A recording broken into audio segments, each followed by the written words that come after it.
Hey guys, how's it going? Hope you're doing well. My name is Crown, and today I'm going to read you some very interesting stories that I hope that you're gonna love. And now, without further ado, let's go!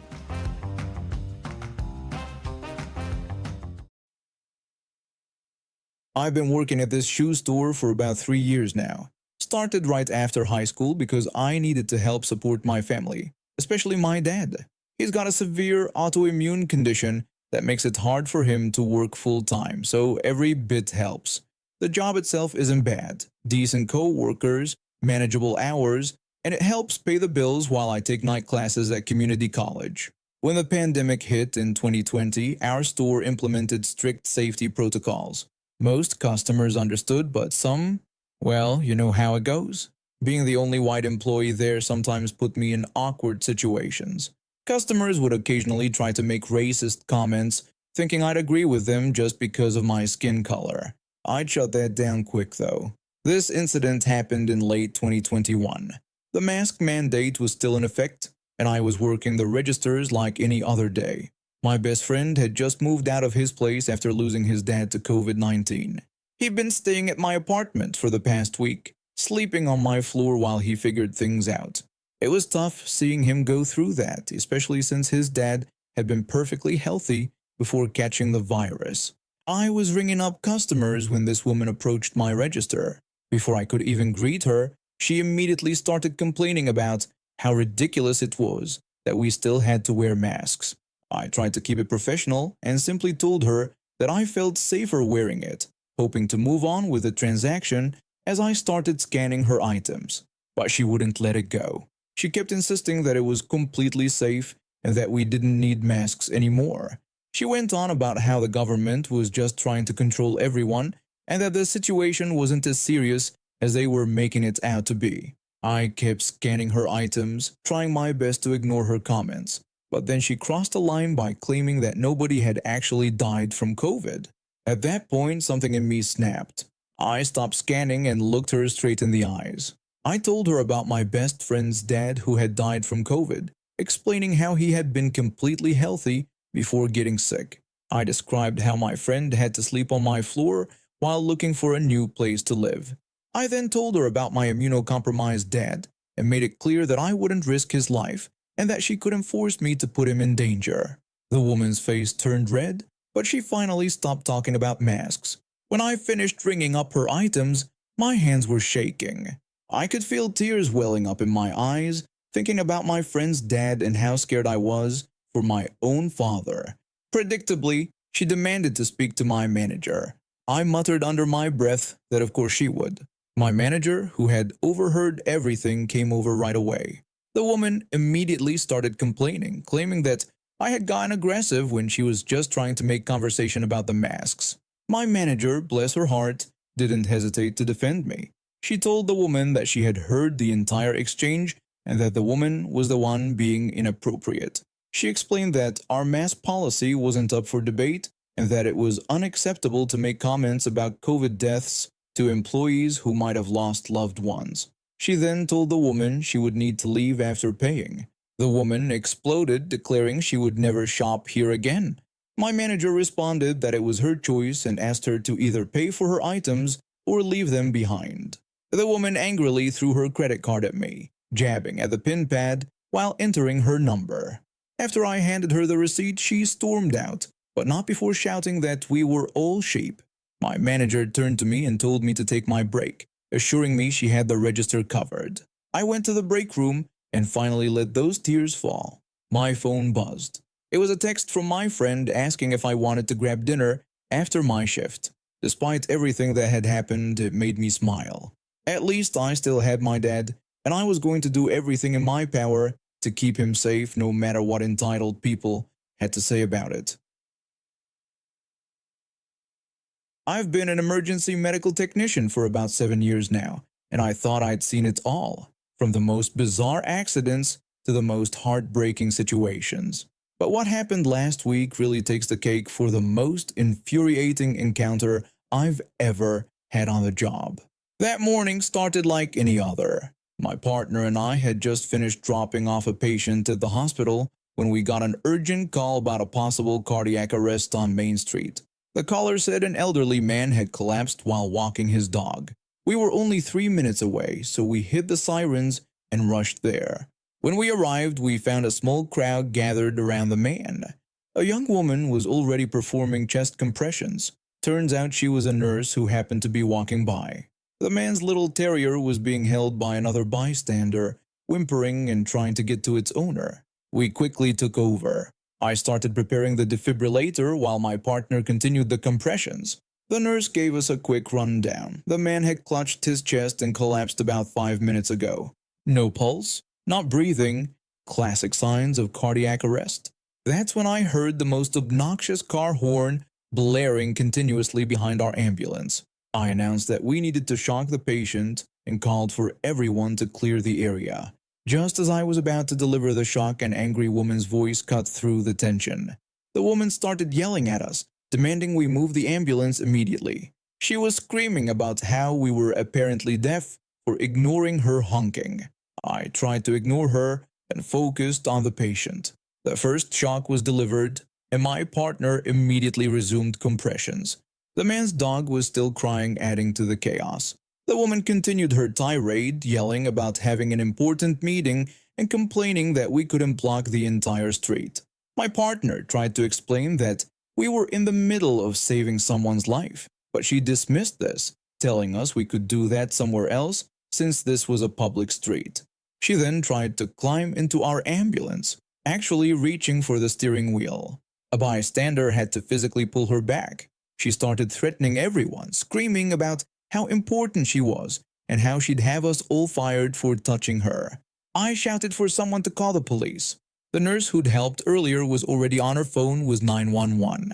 Meanwhile, we were getting a pulse back, faint, but there. We needed to load him up quickly. That's when the woman completely lost it. She threw her coffee cup at us, screaming obscenities and demands to move the ambulance. The hot coffee splashed across my back as I was connecting the IV. Thankfully, most of it hit my jacket, but some got on our equipment. My partner stepped between her and me, warning her that she had just committed a felony by assaulting an emergency medical technician. The woman just kept screaming, saying she'd sue us all for making her late to work. When the police finally arrived, she immediately changed her attitude and tried to play victim, claiming we were the ones blocking traffic and assaulting her. The nurse and several bystanders quickly spoke up, showing videos they'd recorded of her behavior. One of the officers took her aside while the other helped us clear a path to load our patient. The woman started ranting about speaking to supervisors and claiming friendship with the mayor. The officers told her she was under arrest for assaulting emergency medical personnel and interfering with emergency medical operations. She tried to protest, starting to brag about being a senior executive, but they put her in the police car before she could finish her rant. We finally got our patient loaded and rushed him to the hospital. The whole incident had cost us precious minutes, but thankfully, he survived. He's recovering now and his dog has been reunited with him. Later that day, I found out that Karen was charged with multiple felonies. Her company fired her after this incident went viral. Several videos ended up on social media. She tried to sue the police department, the emergency medical services, and even some of the bystanders who recorded her, but all her cases were thrown out. That important meeting she was rushing to, it had been cancelled an hour before, but she hadn't bothered to check her emails that morning. She spent 48 hours in jail before posting bail, and now she is facing up to 5 years in prison for assaulting emergency medical personnel and interfering with emergency medical operations. The patient came by the station a week later with his dog to thank us. He's doing much better now, and his little terrier hasn't left his side since he got home. He also brought us a card signed by his entire family. These are the moments that remind me why I love my job, despite dealing with people like Karen. As a driving instructor, I spend countless hours teaching people how to properly maneuver their vehicles, park correctly, and follow basic traffic rules. The irony of what happened at Whole Foods that day wasn't lost on me. My doctor had recently put me on a strict diet due to some concerning blood test results, which meant I had to completely overhaul my eating habits. This led to my first ever trip to Whole Foods, despite it being a bit out of my way. I'd spent nearly an hour inside, carefully reading labels and trying to figure out what organic alternatives I could substitute for my usual groceries. When I was heading out with my cart full of overpriced but presumably healthier options, I encountered exactly the kind of driver that makes my blood boil as an instructor. Some genius had parked their shiny new SUV right in the red no parking zone in front of the store entrance. The driver was just sitting there, probably waiting for someone, completely oblivious to how their actions affected others. Their luxury SUV was taking up not just the no parking zone, but also partially blocking the pedestrian crossing, forcing elderly shoppers and parents with strollers to walk around into traffic. I tried to get their attention by calling out politely, asking if they could move their vehicle since it was blocking the way. They didn't even roll down their window, just stared at their phone, pretending not to see or hear me, occasionally looking up with an annoyed expression that clearly showed they could hear me, but were choosing to ignore me. The only path around their car would have forced me to walk right down the middle of the main driving lane, blocking all traffic. That's when I decided to give them a taste of their own inconsiderate medicine.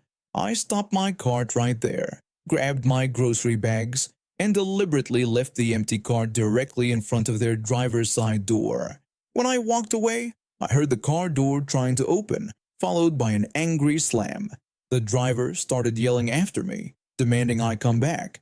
I kept walking, maintaining my composure, even as I heard the quick clicks of expensive heels following me across the parking lot. They caught up to me angrily, yelling about how I couldn't just leave the cart there, trying to intimidate me by bragging about how expensive their car was. Several other shoppers stopped to watch the scene unfold, with a few nodding in approval at my actions.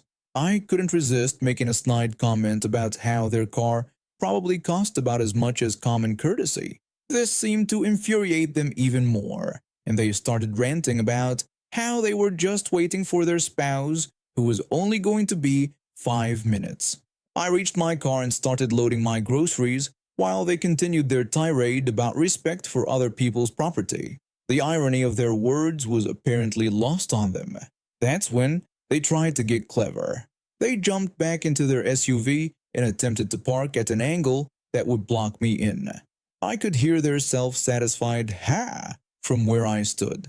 What they didn't know was that after 15 years of teaching people how to parallel park in tight spots in the city, I knew exactly how much space my car needed. I got in my car, adjusted my mirrors, and saw them standing there with their phone out, probably hoping to record me damaging their precious vehicle. With a precision that comes from years of experience, I reversed out of the spot with maybe 2 inches to spare on either side. I could see them flinching in my mirror, clearly expecting to hear the crunch of metal, but none came. When I was leaving, I saw a police officer pulling into the parking lot.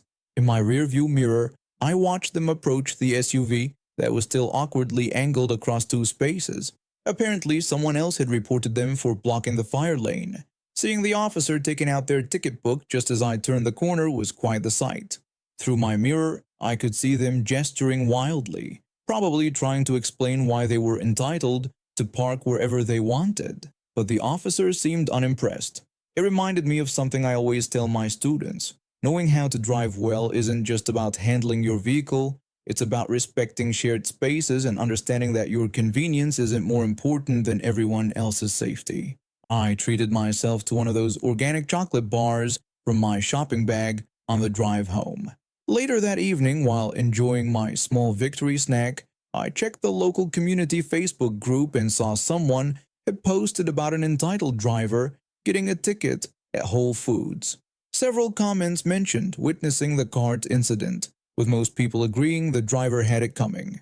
It felt well deserved after that small victory for considerate drivers everywhere. After a rough week at the hospital, where I work as a nurse in the emergency room, I decided it was time to focus on my own well-being. My workout clothes were getting pretty worn out. 12-hour shifts and stress eating hadn't been kind to them. Plus, my New Year's resolution to get back into shape was long overdue for some attention. So I decided to stop by Old Navy after my morning shift to pick up some new exercise gear. I had just gotten off work and was still wearing my scrubs, but I didn't mind. The store wasn't too crowded, which was perfect since I was already tired from my shift. I gathered a few pairs of leggings, some sports bras, and workout shirts over my arm, and was browsing through a rack of shirts when someone tapped my shoulder. A woman, probably in her 40s, was holding up the same black leggings I had picked out. She asked if I could help her find them in a size medium. I was a bit surprised but figured it wouldn't hurt to help. I told her I'd found them in another area and led her to the rack where I'd gotten my leggings, but after searching through it, I couldn't find her size. I suggested that we could ask an employee if they had more in stock or if they could order them for her. She responded with an expectant look and asked if I wasn't going to check myself. That's when I had to explain that I didn't work there. Her face immediately turned sour, and she demanded to know why I had helped her if I wasn't an employee. I simply told her I was just trying to be nice. She became angry, telling me it was ridiculous and that I couldn't just pretend to help customers if I didn't work there, claiming it was misleading. At this point, I was too tired to argue. I've been on my feet for 12 hours dealing with actual emergencies, and this woman's attitude was the last thing I needed. I pointed out that I was wearing hospital scrubs, not an Old Navy uniform, and was just trying to be helpful. She snapped back, saying I should have said something immediately and that she'd wasted her time following me around. An actual Old Navy employee who had overheard the commotion approached us. When they asked if everything was okay, the woman complained that I had pretended to be an employee and wasted her time. The employee tried to point out that I was clearly wearing medical scrubs, but the woman interrupted, saying she didn't care what I was wearing and demanded to speak to a manager about people impersonating staff. The employee looked at me apologetically, but I just shook my head and started walking toward the checkout. Behind me, I could hear the woman still complaining, her voice getting louder as she continued demanding to speak to higher management. When I was paying for my items, I saw the store manager explaining to her that they couldn't control when customers help each other, and that wearing scrubs clearly indicated I wasn't an employee. The woman was getting more agitated, waving her arms around and pointing at me. The manager finally had enough and warned her that if she continued to harass customers and disrupt the store, she would have to leave. The woman declared she would never shop there again, threw the leggings on the ground, and stormed out, nearly bumping into another customer entering the store. The manager walked over to me as I was gathering my bags and apologized for the incident. They thanked me for trying to help, even though it backfired, and offered me 20% off my purchase. I accepted the discount, grateful that at least something good came out of the bizarre encounter. At least in the emergency room, when people yell at me, they usually have a good reason, like being in actual pain. This woman's only pain was apparently her wounded pride at being helped by someone who wasn't paid to do so. And now we have reached the end of today's stories. Thank you for watching, and see you next time.